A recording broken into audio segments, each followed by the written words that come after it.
Alors, qu'est-ce que la presse a bien pu penser des films de ce deuxième jour cannois? Voyons tout ça ensemble. On commence par la compète avec bien évidemment Dossier 137 de Dominique Moll. Alors, des retours que j'ai vus, c'est un film qui est très méticuleux sur le réalisme, mais aussi sur la véracité des procédures policières. Tout le monde dit que Léa Drucker est absolument super, et le film a quand même eu 8 minutes de standing ovation.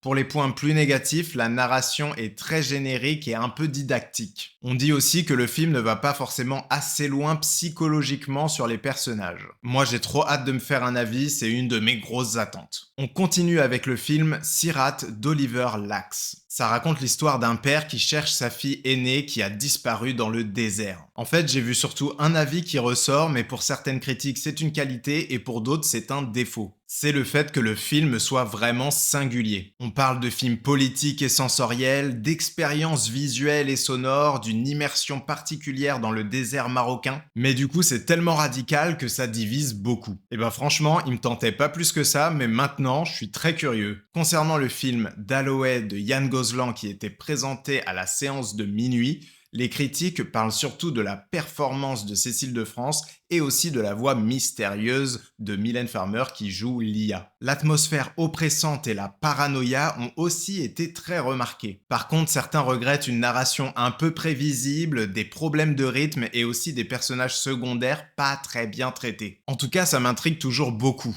On verra bien ce que ça donne, rendez-vous en septembre. Ensuite, un film dont je vous ai parlé hier, comme plein d'autres aujourd'hui d'ailleurs, Qui brille au combat de Joséphine Japy. Pour ce premier film, les qualités qui reviennent tournent toutes autour des personnages. Les interactions dans la famille fonctionnent super bien et toutes les actrices sont investies à 100%. Mais aussi, on a un traitement un peu classique pour un sujet aussi fort et important. On n'a plus qu'à se faire un avis dans les mois à venir. Allez, un petit dernier pour la route, Le mystérieux regard du flamant rose de Diego Céspedes. Ici, c'est le traitement original de l'homophobie mais aussi de la peur collective qui est salué. Et beaucoup disent aussi que la mise en scène est visuellement marquante. Un petit défaut ressort, c'est qu'apparemment le film met beaucoup de symbolique dans sa narration et parfois même un peu trop. En tout cas, moi, il est toujours dans ma watchlist. C'était donc les petits retours sur les films de Cannes. Dites-moi en commentaire ceux que vous attendez le plus. Et à demain!